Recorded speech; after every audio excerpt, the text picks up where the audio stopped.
Does milk make good fertiliser for houseplants?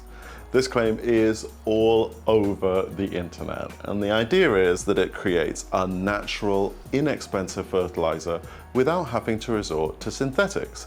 And it isn't entirely as bonkers as it might sound. So milk, after all, contains calcium, which plants need, and when the protein in it breaks down, it can be turned into nitrogen, which is a key plant fertiliser. However, it's all about quantities.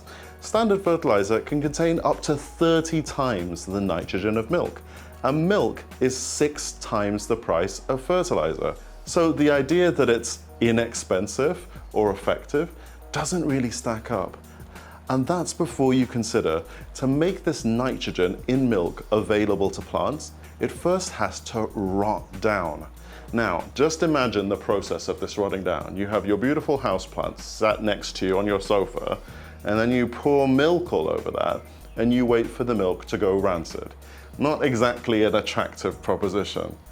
But the weirdest thing about this all is that houseplant compost doesn't actually contain very much soil, if any. It won't even contain the right bacteria to break this down and make it available for plants. So in theory, milk could be used as a fertilizer. It's just the most expensive, the least effective, and smelliest possible option.